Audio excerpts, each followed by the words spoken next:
Makanya banyak orang yang tidak sungguh-sungguh berespon menyatakan bahwa hidup ini penting, saudara. Ya, saya melihat hari-hari ini orang-orang di sekeliling kita, saudara, banyak orang yang Alkitab bilang umur kita sampai 70 tahun. Tapi kalau lebih dikasih bonus, ya 80, ada yang sampai 80. Tapi Alkitab berkata kalau sudah 80, ya kebanggaannya sakit, penyakit, dan penderitaan.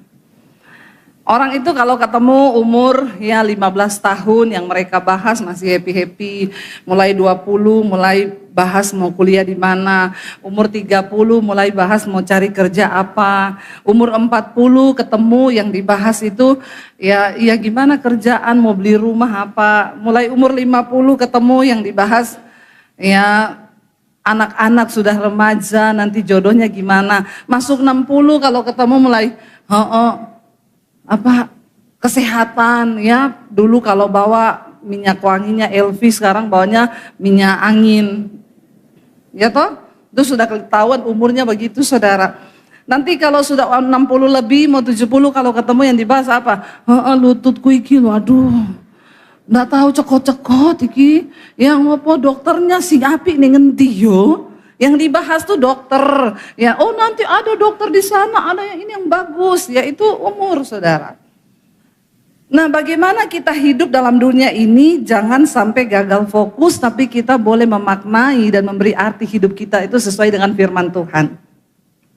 Saya pengen hari ini kita belajar dari seorang tokoh di Alkitab yang dia tuh kaya raya, terkenal ya, orang yang kalau dibilang menikmati dunia itu paling menikmati, tidak ada seorang pun yang seperti tokoh ini yang menikmati segala-galanya. Kalau dibilang sukses, dia sangat sukses. Siapa dia? Salomo. Salomo itu memiliki kekayaan melebihi semua raja bahkan yang setelah dia. Alkitab berkata tidak ada satupun raja di Israel yang kekayaannya itu melebihi kekayaannya Salomo. Jadi jangan sombong dulu kalau kita kaya. Karena Salomo itu paling kaya. Tapi dia bilang apa, saudara? Buka bersama Pengkhotbah pasal yang kedua, yuk. Salomo ini perenungannya Salomo, yang saya yakin juga Salomo aja merenung begini loh, apalagi kita ini, ya. Yang ini Salomo yang uangnya mungkin ratusan triliun. Ini renungan hidupnya begini. Nah, kita ini yang saldonya masih pas-pasan, ya, apalagi minta maaf terus, saldo kalau mau diambil maaf, saldo Anda tidak cukup. Ya, harusnya kita lebih merenung daripada Salomo nih ya. Yuk kita baca bersama yuk. Pengkhotbah pasal yang kedua ayat yang pertama begini Salomo bilang. Aku berkata dalam hati ya. Ini renungannya Salomo loh. Ya, mari aku hendak menguji kegirangan. Nikmatilah kesenangan, tetapi lihat juga itu pun sia-sia. Di terjemahan yang lain Salomo berkata, aku mau menguji kebahagiaan. Bukankah setiap orang yang hidup mencari yang namanya kebahagiaan? Siapa pengen bahagia di sini? Semua ya. Saya juga pengen bahagia. Tapi apa yang Salomo bilang? Aku mencoba menguji kebahagiaan itu. Apa sih sebenarnya kebahagiaan hidup itu? Menurut saudara kebahagiaan itu apa, saudara? Waktu saya menikmati dan saya dapatkan semua yang saya mau, itu saya bahagia. Ya, waktu saya bisa punya rumah, saya bisa punya mobil, saya bisa punya itu saya bahagia. Menurut saudara bahagia itu apa, saudara? Waktu saya bisa nikah dengan orang yang memang benar tepat, itu bahagia. Tapi kita melihat arti kata bahagianya Salomo. Ayat 2 dia bilang begini, saudara. Tentang tertawa, baca bersama. Tentang tertawa aku berkata itu bodoh. Ya. Dan mengenai kegirangan, apa gunanya? Aku menyelidiki diriku, ayat 3 dia bilang begini. Aku menyelidiki diriku dengan menyegarkan tubuhku dengan anggur. Ya. Sedang akal budiku memimpin dengan hikmat. Artinya Salomo minum anggur tapi tidak mabok. Ya, orang kaya begitu biasanya. Karena yang mabok itu biasanya stres. Ya, tapi kalau orang cuma dia bilang aku menyegarkan tubuhku dengan anggur tapi akal budiku tetap dalam diriku, artinya masih sadar. Kan banyak kan orang minum itu enggak sadar, ya itu sudah melampaui. Dia bilang aku menyegarkan diriku dengan anggur, ya tetapi akal budiku tetap memimpin dengan hikmat dan dengan memperoleh kebebalan sampai aku mengetahui Apa sih yang baik bagi anak-anak manusia untuk dilakukan di bawah langit selama apa dikatakan hidup mereka yang pendek, saudara. Hidup ini sebenarnya pendek loh. Umur manusia itu pendek. Alkitab bilang 70 tahun. 70 tahun itu enggak lama, apalagi sekarang yang sudah mulai menginjak kepala 6. Ya, berapa banyak yang kepala 6 angkat tangan? Yang kepala 7 ada? Yang kepala 7? Puji Tuhan ya. Enggak usah takut ya ibu-ibu ya. Kalau dengar khotbah ini enggak usah takut, nih Alkitab yang bilang. Ya, dikatakan di sana bahwa hidup kita ini pendek. Kalau kita mencapai 70, kan ada yang nggak mencapai. Kemarin saya lihat status seorang ibu angkat foto anaknya meninggal. Saya tanya, Bu, anaknya umur berapa? 21 tahun, Bu Debi. 21 tahun meninggal, saudara. Kenapa, Bu? Sakit apa? Aduh, sedih saya. Asam lambung, ya, naik sampai ke jantung dan meninggal. Sekarang banyak loh anak-anak muda itu asam lambung. Banyak loh. Ya, ingat loh, asam lambung itu penyakit stres. Jangan biarkan dirimu stres. Makanya hari ini saya ajak merenung. Amin. Jangan banyak pikiran, renungkan hidupmu. Ya, dibilang hidup ini pendek, saudara. Kita nggak pernah tahu kita mau hidup sampai umur berapa. Bisa jadi yang sebelah kiri saudara minggu depan sudah tidak ada. Lihat sebelah kirimu. Ya, yang sebelah kanan bisa jadi besok. Jangan seneng dulu. Loh iya.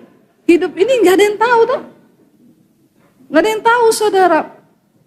Saya tuh loh pelayanan di Jakarta, minggu lalu masih lihat WL-nya nyanyi, ya luar biasa sukacita, minggu depan meninggal. Nggak ada sakit loh, saudara. Kita nih semua nggak ada yang tahu kan sampai kapan, ya bisa jadi juga saya kapan dipanggil nggak ada yang tahu. Hidup ini misteri dan kita harus memberi arti yang benar-benar supaya jangan ya sampai kelewat. Lalu Salomo bilang begini, saudara. Lalu aku tuh berpikir apa yang baik bagi manusia selama mereka hidup di dalam umur mereka yang pendek di dunia ini. Yang baik itu apa? Dan biar ini menjadi perenungan kita sebelum Tuhan panggil kita harus melakukan sesuatu yang baik. Karena gak peduli berapa banyak hartamu, ya saudara mau miskin, mau kaya, mau pejabat, mau orang biasa, mau muda, mau tua, kita ini satu yang pasti dari kita semua ini yaitu kematian. Mau muda juga sedang berjalan pada kematian, yang tua juga berjalan pada kematian. Malah belum tentu yang tua duluan mati. Jadi tolong yang muda-muda sekarang kau jangan melirik sama yang 70 tahun, yang rambut putih terus kau dalam hatimu nih, dia duluan nih. Belum tentu loh, jangan sombong loh, belum tentu. Lalu Salomo bilang begini, dia mikir melakukan apa ya di bawah matahari yang pendek umurnya ini. Yo ayat 4 dia bilang begini, lalu dia melakukan, aku melakukan apa? Pekerjaan-pekerjaan besar, mendirikan bagiku rumah-rumah, menanami bagiku kebun-kebun, berarti rumahnya bukan satu. Mendirikan rumahnya banyak, saudara. Dan menanami bagiku kebun-kebun, kebunnya juga nggak satu, kebunnya banyak. Ya, rumah banyak, kebun banyak. Saya tuh kalau dengar orang bilang, wih itu orang Bu sertifikatnya 1 karung. Sertifikat 1 karung, saudara. Pernah kejadian di Palu ketika gempa berapa tahun yang lalu, tsunami besar dan terjadi likuifasi. Ada satu saudara gedung, itu gedung mewah, dan itu suami istri ini bekerja dari dulu bekerja sampai mereka punya yaitu sertifikatnya 1 karung. Ketika gempa terjadi mereka berdua lari keluar. Sudah sampai di luar lupa karung sertifikatnya nggak dibawa. Balik lagi mereka berdua masuk untuk cari sertifikat. Begitu masuk roboh gedungnya. Terkubur hidup-hidup dengan sertifikatnya. Bayangkan saudara, selama hidup itu yang dicari, kerja terus banting tulang. Sampai dulu saya pernah kasih tahu satu ilustrasi kan. Ada suami istri. Mereka tiap hari bekerja terus. Kadang suaminya bilang gini, "Mah, kita ini kan sudah banyak duit, jalan-jalan lah ke luar negeri. Karena buat apa duit kita banyak?" So istrinya bilang, "Jangan, tabung, belum banyak, kita kumpulin sebanyak mungkin. Tiap hari kerja sampai malam, kerja sampai malam. Satu saat istrinya lagi kerja mati kena serangan jantung. Karena kecapean, gak pernah tidur. Waktu istrinya mati, suaminya nikah sama pembantunya Inem. Begitu nikah sama pembantu, Inem bilang, "Pak, Koko, kita liburan yuk ke Bali." Terbanglah mereka liburan ke Bali. Sambil berjemur di pantai hotel, Inem bilang gini, "Dulu Inem pikir Inem bekerja buat nyonya. Ternyata, siapa yang bekerja buat siapa? Nyonya yang bekerja buat." Itu namanya Inem lebih dari pemenang. Inem nyonya yang susah payah cari duit kerja, meninggal nyonyanya, Inem nikah sama bapak. Langsung Inem ngajak ke Bali, ke Singapura. Dan uang udah banyak. Jadi nyonya bekerja buat, hati-hati nyonya-nyonya. Juga tuan-tuan. Jangan sampai itu terjadi. Salomo bilang begini, "Aku melakukan pekerjaan besar, membangun, mendirikan rumah-rumah, menanami kebun-kebun, kebunnya banyak saudara, ditanami anggur. Aku mengusahakan bagiku kebun-kebun dan taman-taman." Dia mulai bergerak di dunia properti, bangun rumah-rumah banyak. Lalu nggak sampai di situ, dia bergerak di bidang perkebunan, dia bikin kebun anggur. Dan dikatakan bahkan dia itu bikin taman-taman. Dia menanaminya dengan rupa-rupa pohon buah-buahan. Wis, banyak saudara. Ayat 6, bukan cuma itu, aku menggali bagiku kolam-kolam untuk mengairi dari situ taman pohon-pohon muda.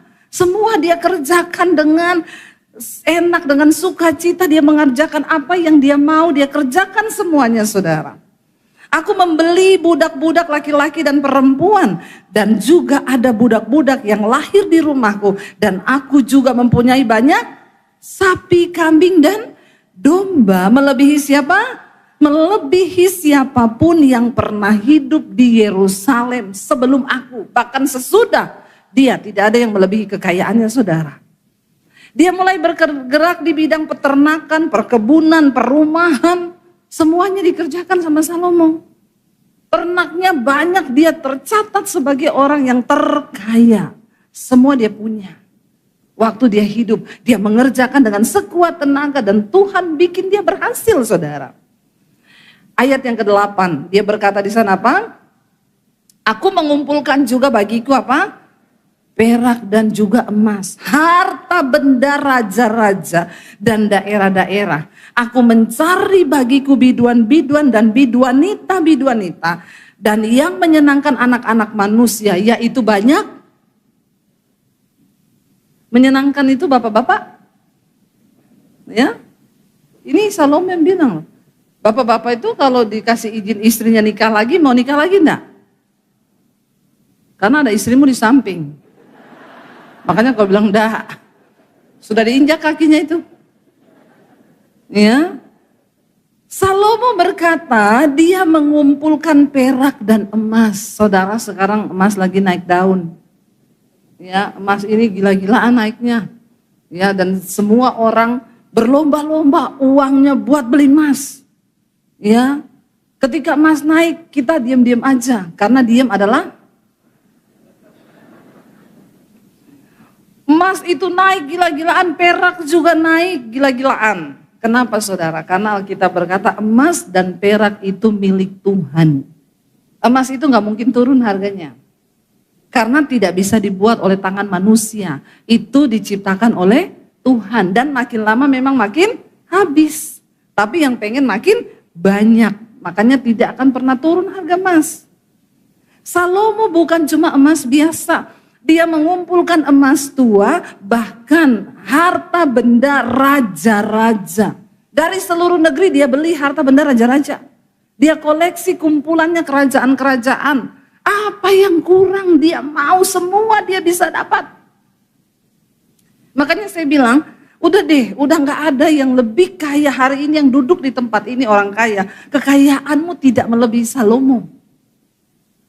Bahkan dia bilang begini, dia juga budak-budaknya makin bertambah banyak, ada yang lahir di rumahnya, dan dia bukan cuma itu, masih nggak enak nih hidup kok cuma gini-gini aja ya, semua sudah dikerjakan, semua berhasil. Dia panggil biduan-biduan, penyanyi-penyanyi saudara. Tiap malam diundang itu para penyanyi datang. Ya kalau zaman sekarang mungkin masih ada Salomo diundang, Justin Bieber diundang, ya Inul goyang ngebor di istananya. Pokoknya untuk menghibur hatinya. Ya suruh nyanyi karena ya sudah semuanya dia dapat. Ya nyanyi di sini untuk menghibur hatinya. Dia ngapain aja bebas saudara. Namanya juga orang kaya. Semua dia punya, semua dia dapat.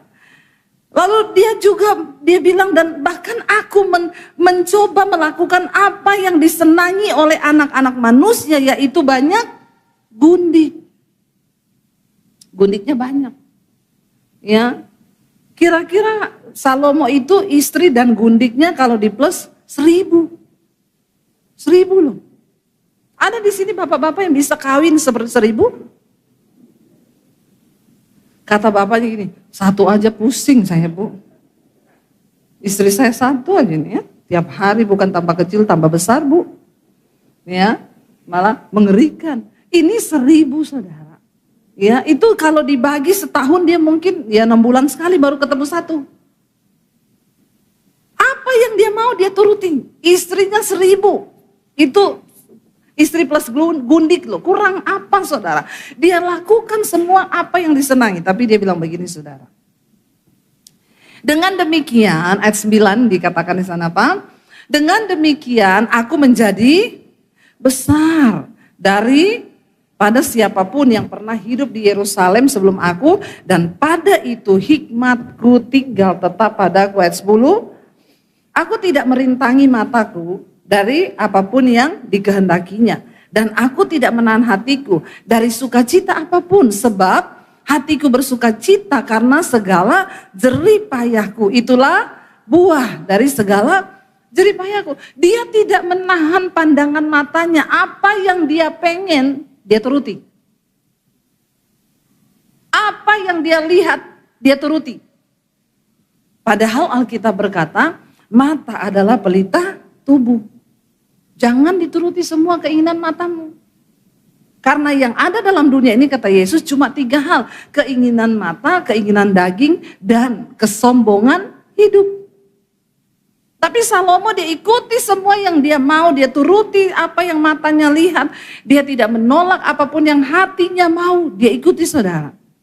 Ayat 11 berkata kita baca, ketika aku meneliti segala pekerjaan yang telah dilakukan tanganku dan segala usaha yang telah kulakukan untuk itu dengan jerih payah, lihatlah segala sesuatu adalah kesia-siaan dan usaha menjaring angin. Memang tak ada keuntungan di bawah matahari. Pada akhirnya dia menemukan hidupnya kosong. Ternyata nggak ada apa-apanya. Punya istri banyak, punya harta, punya kekayaan, rumah banyak, perkebunan, semua dia ambil saudara. Tapi pada akhirnya dia bilang, dia tidak menemukan apa-apa, semua itu sia-sia. Lalu, aku berpaling untuk meninjau hikmat, kebodohan dan kebebalan. Sebab apa yang dapat dilakukan orang, hanya menggantikan raja, hanya apa yang telah dilakukan orang. Dan aku melihat bahwa hikmat melebihi kebodohan, seperti terang melebihi kegelapan. Mata orang berhikmat, ayat 14, mata orang berhikmat itu ada di kepalanya, kata Salomo. Sedangkan orang yang bodoh berjalan dalam kegelapan. Tetapi aku tahu juga bahwa nasib yang sama menimpa mereka semua. Maka aku berkata dalam hati, nasib yang menimpa orang bodoh juga akan menimpa aku. Jadi untuk apa aku ini dulu begitu berhikmat? Lalu aku berkata dalam hati bahwa ini pun sia-sia. Dia bilang sekalipun dia hidup berhikmat, nasib yang sama orang bodoh dan orang berhikmat itu apa? Mati. Satu saat dua-dua bakalan mati. Sama-sama mati. Karena tidak ada kenang-kenangan yang kekal, baik dari orang yang berhikmat maupun daripada orang yang bodoh. Sebab pada hari-hari yang akan datang kesemuanya itu sudah lama dilupakan dan orang yang berhikmat mati juga seperti orang bodoh juga akan mati. Dan kalau orang sudah mati, Salomo bilang semua akan dilupakan. Semua akan dilupakan, saudara. Orang mati itu keluarga kita bersedih paling banter 1 bulan lah. Teman-teman kantor kita, setelah itu meja kerjamu sudah diisi oleh orang lain. Orang sehebat apapun dia di rumah, gak mungkin istrinya nangis terus mau dikubur, jangan dikubur. Terus taruh di rumah aja mayatnya. Karena saya sayang sama suami saya. Ada yang begitu? Gak ada. Kalau pengen, kalau bisa cepat-cepat dikubur. Ya, masa ada mayat mau disimpan di rumah? Makanya itu yang Salomo bilang, sehebat apapun saya, seberhikmat apapun aku, seberiman apapun aku, nasibnya sama-sama mati dan dilupakan. Makanya kita perlu temukan apa sih arti hidup biar gak sia-sia. Lalu Salomo bilang begini, oleh sebab itu, aku membenci hidup. Saudara bisa bayangkan sekelas Salomo yang punya segala sesuatu sampai berkata, oleh karena itu aku benci hidup. Ada di antara saudara yang sekarang sudah benci hidup pengen mati? Gak ada kan? Bahkan sestres apapun kita ini gak benci hidup kan, masih pengen hidup kan? Tapi Salomo sebagai seorang yang paling kaya pernah berkata dia benci dengan hidup. Karena aku menganggap menyusahkan apa yang dilakukan di bawah matahari, sebab segala sesuatu adalah kesia-siaan dan usaha menjaring angin. Memang seperti inilah hidup manusia, saudara. Kita datang telanjang gak bawa apapun, kita mati pun kita tidak bawa apapun. Ini loh arti hidup sesungguhnya. Dia bilang begini, aku membenci segala usaha yang kulakukan dengan jerih payah di bawah matahari. Sebab aku harus meninggalkannya kepada orang-orang yang nanti akan datang sesudah aku. Sehebat apapun kita bekerja keras, waktu mati semuanya kita akan tinggalkan.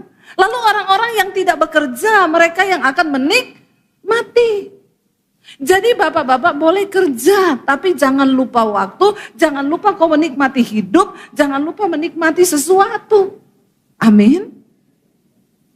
Lalu Salomo bilang begini, saudara. Dan siapakah yang akan mengetahui apakah orang bodoh itu berhikmat atau bodoh? Meskipun demikian, ia akan berkuasa atas segala usaha yang kulakukan di bawah matahari dengan jerih payah, dengan mempergunakan hikmat itu pun sia-sia. Salomo bilang kalau aku mati, nanti akan ada penggantiku. Lah apakah dia orang berhikmat atau bodoh kan aku enggak tahu. Tetapi kan dia yang akan menikmati semua harta yang sudah aku cari dengan jerih lelahku selama ini. Itu pun adalah sia-sia. Lalu dengan demikian aku mulai putus asa. Bayangkan loh, sekelas Salomo putus asa. Bukan karena miskin, bukan karena gak punya uang. Saking terlalu kaya jadi putus. Ini lebih kasihan lagi, saudara. Kalau kita putus asa karena miskin, ya biasa toh. Biasa kan? Teman saya ngangkati, dia kan lagi liburan nih ke Swiss. Dia ngangkat di pesawat, saudara. Pesawatnya getar-getar, tulisannya begini. Aduh memang ya, kalau pesawat nabrak awan itu bikin jantung mau copot. Saya balas, lebih bikin deg-degan jatuh tempo. Karena kau enggak pernah merasakan jatuh tempo. Makanya kau bilang naik pesawat deg-degan. Lebih deg-degan lagi yang mau jatuh tempo besok dan uangnya enggak ada. Iya enggak, saudara? Saya pernah merasakan itu soalnya. Kalau kita yang miskin nggak tahu mau bayar besok pakai apa, jadi putus asa, itu mah biasa kan? Biasa nggak? Siapa yang pernah merasakan besok mau jatuh tempo nggak ada duit? Nggak ada ya, di sini semua ada duit ya. Saya dulu sering merasakan, saudara. Lalu putus asa, aduh bagaimana ya nanti besok bagaimana? Kalau kita yang nggak punya duit, yang miskin nggak ada pekerjaan, putus asa itu biasa. Tapi saya mau bilang sama saudara, yang gak punya uang jangan putus asa dulu. Karena ternyata Salomo dalam segala kekayaannya pun pernah putus asa. Ya, ini lebih kasihan lagi. Semua dia punya, istri dan gundik 1000.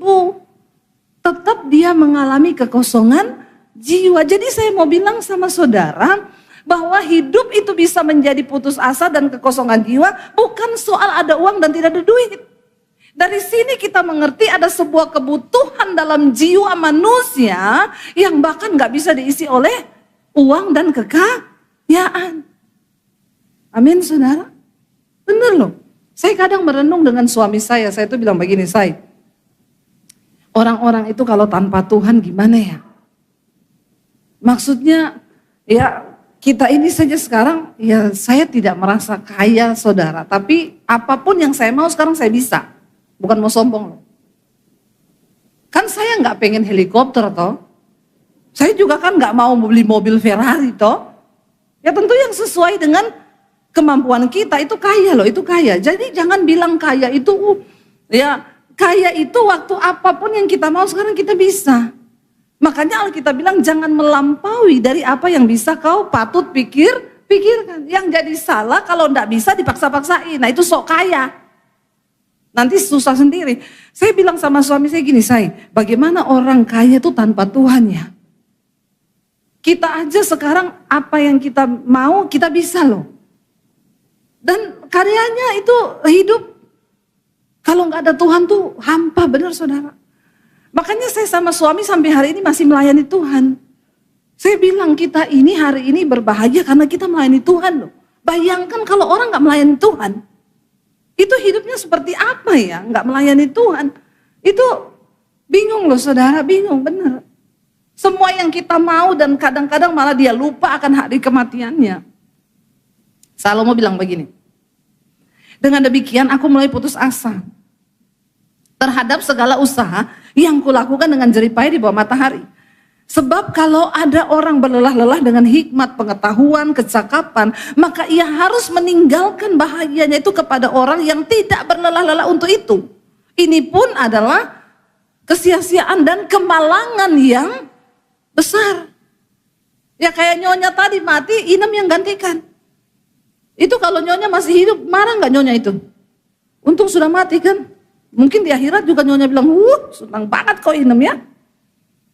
Itu kan sia-sia saudara. Waktu kau hidup banting tulang siang malam gak bisa liburan, semuanya dilakukan, mati.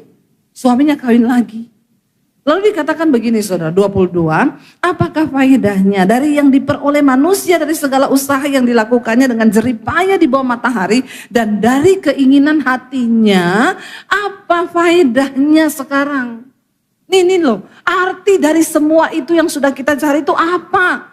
Ya lalu dikatakan begini saudara, seluruh hidupnya penuh kesedihan. Apalagi begini saudara kerja terus setiap hari kau penuh kesedihan hidupmu, hatimu penuh tekanan dan pekerjaannya penuh kesusahan hati. Bahkan pada malam hari hatinya tidak tenteram lalu tidak bisa tidur. Ini pun adalah jangan ya dek ya. Jangan sampai kau kerja, dikatakan di sini kerja penuh kesedihan, hidup ini terlalu singkat untuk kita sedih-sedih. Kalau engkau hatimu disakiti orang, cepat-cepat ambil keputusan, aku mau mengampuni karena hidup ini tidak lama. Jangan kau pakai untuk kepahitan sama orang, amin. Hidup ini singkat. Kalau ada yang lukai, jangan kau nikmati, itu hidup ini terlalu pendek untuk kita itu bersusah hati di dalam kesedihan, apalagi karena tekanan pekerjaan. Belajar untuk merelakan, belajar untuk melepas, belajar untuk tundukkan diri kita pada firman Tuhan, saudara. Jangan sampai kita ini sudah kerja, sedih, susah hati, pekerjaan dioyak-oyak, dikejar-kejar, malam tidak bisa tidur. Ini loh Salomo bilang, bahkan pada malam hari hatinya tidak tentram. Orang kalau hatinya gak tentram bisa tidur enggak? Gak bisa, banyak orang gak bisa tidur hari-hari ini harus minum obat tidur. Ada di sini yang gak bisa tidur kalau malam? Dan yang anehnya banyak-banyak kan itu orang kaya. Kalau orang miskin tidur-tidur aja dia. Ya, saudara tanya tuh tukang ojek malam pulang tidur karena capek. Capek fisik, capek otak. Kalau orang kaya nggak bisa tidur, karena yang capek cuma otaknya, tapi fisiknya kagak. Makanya kalau ada orang konseling, Bu saya nggak bisa tidur. Oh Bapak kerjaannya apa? Saya ini pengusaha Bu. Nah, kalau gitu biar bisa tidur, nanti Bapak coba ngepel satu rumah dari atas sampai bawah Pak. Bapak pel semua itu, pasti Bapak tidur. Karena kamu yang capek cuma otakmu, tapi badanmu nggak capek. Nah, itu bahaya saudara. Lalu kita lihat di sini apa yang pengkhotbah bilang. Tidak ada yang lebih baik bagi manusia di dunia ini daripada apa? Makan dan minum dan bersenang-senang dalam jerih payahnya. Aku menyadari bahwa ini pun dari, maaf, kau punya uang, tapi kalau Tuhan tidak beri kau karunia menikmati, itu tidak bisa. Walaupun orang kaya, kalau bukan tangan Tuhan yang kasih engkau karunia untuk menikmati kekayaanmu, tidak bisa. Makanya banyak orang kaya makan, minum, berantem.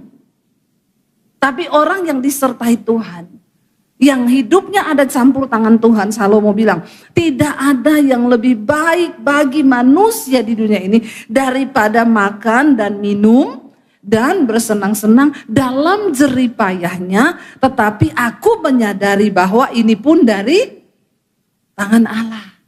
Mari kita minta saudara penyertaan Tuhan dalam hidup kita, amin. Di sini nggak dibilang soal makannya daging atau steak atau apa, enggak loh. Makan, minum dan bersenang-senang. Walaupun miskin kita masih bisa makan, masih minum, masih bisa senang-senang. Kalau ada tangan Tuhan yang menyertai hidup kita saudara, amin. Jadi kita menemukan sekarang arti hidup bukanlah soal kekayaan. Tapi dari tangan Tuhan yang menyertai, memberkati dan memberikan kita perkenanan Tuhan. Dikatakan di sini karena siapa dapat makan dan merasakan kenikmatan di luar Tuhan. Siapa yang bisa merasakan kenikmatan selain daripada orang-orang yang dekat dengan Tuhan?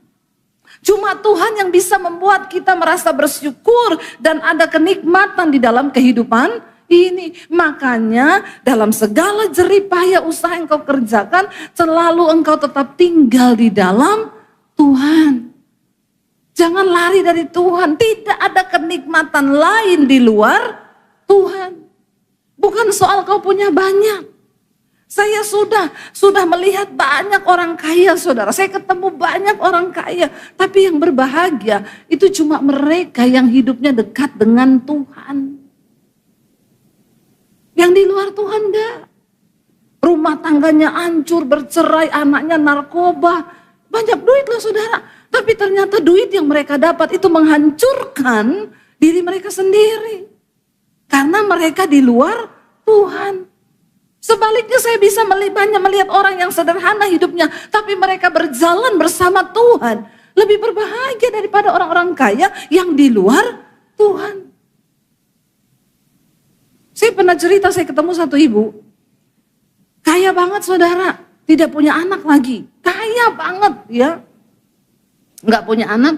Satu saat tadinya ibu ini sehat. Saya dulu diundang ke persekutuannya. Sehat saudara. Tiba-tiba sakit-sakitan ibu ini. Saya tanya, itu ibu kenapa sakit-sakitan? Jadi gini bu, dia tuh ada kerjasama sama orang. Ya uangnya dibawa lari. Berapa ratus M gitu. Terus, tapi dia masih kaya tuh. Masih, kekayaannya masih banyak. Tapi dia sakit hati dengan uang yang dibawa lari itu. Padahal waktu saya ketemu dia bilang gini, bu, ibu harus beli bantal. Itu bantal elektromagnetik. Nanti kalau kita tidur pakai bantal itu bantal bisa menyerap racun-racun dari tubuh kita. Dia pakai di rumah sandal magnetik. Bisa menyerap racun dari kaki. Selimutnya selimut magnetik. Saya sampai gini, itu pasti mahal. Iya mahal ini bu memang, tapi ibu pakai biar sehat. Dia tunjukin saya wajannya di dapur. Ini semua wajan-wajan elektromagnetik bu. Beli dari Jepang. Kenapa bu? Wajan ini mahal sekali. Iya. Saya mau beli bu satu kalau saya masukin ayam tiba-tiba jadi rendang. Mau saya. Masukin ayam jadi rendang, masukin ini jadi, oh enggak Bu, ya ini tetap ayam.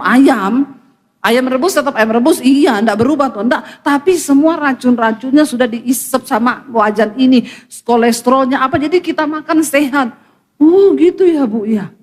Iya sandal magnetik, jadi dia jalannya gini-gini kali, karena sambil disedot-sedot racunnya tuh. Waktu dia ditipu uangnya ratusan juta. Dia tidur pakai bantal magnetik, kasur magnetik, selimut magnetik. Tapi tiap hari dia sedih ingat uang ratusan juta dibawa lari orang. Tiba-tiba mulai kurus. Saya ketemu orang-orang ngomong dia kena cancer Bu. Dalam waktu cepat. Karena stres pikirannya, uangnya dibawa lari, kena cancer. Tidak lama saudara, hanya 3 bulan meninggal ibu itu. Meninggalkan suami dengan harta ratusan miliar. Ya. Saudara, seringkali orang kalau nggak punya Tuhan, ini bahayanya. Hatinya, hartanya itu, hatinya melekat di hartanya. Saya bilang, kenapa dia tidak memilih merelakan uang yang dibawa lari orang dan mensyukuri yang masih ada kan? Tuh masih ada loh. Dia kepahitan, dia kecewa, biar mau pakai bantal magnetik. Kalau hati melekat di harta, tidur nggak bisa hilang itu pikiran. Bantalnya magnetik saudara. Tapi kepahitannya tetap ingat terus, itu kok orang bawa lari uang saya kok gini-gini. Kita harus belajar di hidup ini. Bahwa semua yang kita punya itu titipan Tuhan, amin. Supaya satu saat waktu kau ditipu kau bisa merelakan. Saya waktu itu belum kaya banget saudara, saya gak punya uang puluhan M atau MM-an. Ditipu uang saya 300 juta dibawa lari. Saya belajar untuk berkata, Tuhan ini adalah milikmu. Dalam nama Yesus, tolong jagai hatiku. Tiap kali setan ingetin orang itu kurang ajar ya, orang itu bawa lari uangmu. Dalam nama Yesus, dia lebih butuh Tuhan. Biarkan dia ambil, aku mau melepaskan pengampunan, harus begitu. Itu bedanya orang dalam Tuhan dan tidak. Kalau enggak mati juga saya. Tiap hari kepahitan, tiap hari ingat mukanya, kan orang kepahitan tuh sama dengan orang jatuh cinta loh. Aku mau makan, ingat dia. Aku mau tidur, ingat dia. Iya kan? Mau apa aja ingat dia kan? Nah kita harus belajar saudara. Saya sudah melihat itu. Padahal kaya gak punya anak. Kalau mau dipikir juga uang buat apa coba? Ya, toh dia mati juga gak ada yang mau ditinggalin warisan. Tapi dia ingat dalam waktu singkat kena cancer, mati saudara. Uangnya gak bisa membawa kebahagiaan. Makanya Salomo berkata begini, siapa yang dapat makan dan merasakan kenikmatan di luar Tuhan? Tidak ada. Mau sekaya apapun orang gak ada Tuhan, hidupnya hancur. Ya, makanya jangan suka iri kalau lihat orang kaya. Ya, banyak yang hidupnya itu berat sebenarnya saudara. Syukuri apa yang kita punya hari ini. Asal ada Tuhan, itu cukup untuk kita bisa hidup berbahagia dalam hidup ini. Amin. Nikmati semua yang kita punya hari ini. Karena kepada orang yang dikenannya, ia mengaruniakan hikmat, pengetahuan dan kesukaan. Tetapi orang berdosa ditugaskannya untuk menghimpun dan menimbun sesuatu yang kemudian harus diberikannya kepada orang yang dikenan oleh Allah. Ini pun kesia-siaan dan usaha menjaring angin. Bahayanya kalau orang gak hidup takut akan Tuhan, tidak dalam perkenanan Tuhan. Alkitab berkata orang jahat itu cuma disuruh cari uang, kerja keras nanti dikasih sama orang yang dikenan Tuhan. Sia-sia enggak? Sia-sia. Kerja keras iya, dapat duit banyak, tapi enggak dikasih karunia menikmati. Enggak pernah bersyukur. Enggak pernah bisa legowo, waktu sesuatu hilang kita enggak pernah bisa bersyukur. Bahkan hampa, putus asa. Jadi hari ini, mari kita putuskan untuk berkata Tuhan, bahwa kami hidup dalam perkenanan-Mu Tuhan. Supaya kami bisa menikmati apapun yang hari ini Tuhan beri. Apapun yang hari ini Tuhan kasih, kami mau menikmati itu Tuhan. Kalau hari ini engkau lagi diproses, nikmati prosesmu bersama Tuhan. Karena orang yang berjalan bersama Tuhan bukan hanya bisa menikmati segala kenikmatan, dia juga bisa menikmati semua proses yang sedang Tuhan izinkan dia jalani. Amin saudara. bersama Tuhan. Yang terpenting bukan ada uang atau tidak ada uang, ada masalah atau tidak ada masalah. Yang terpenting dengan siapa engkau berjalan hari ini. Kalau hidupmu dalam perkenanan Tuhan, mau itu proses, mau itu berkat, engkau tetap bisa mensyukuri semuanya. Amin. Kenapa saya berkata ini saudara? Karena saya pun mengalami perkenanan Tuhan, itu yang membuat hidup kita berbahagia. Orang yang dalam perkenanan Tuhan walaupun kaya tidak pelit.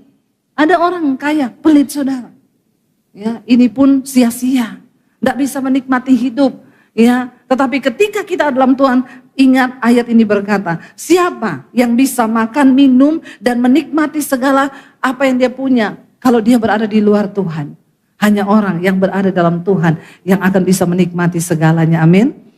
Kita bangkit berdiri bersama dalam Tuhan saudara. Terima kasih Tuhan.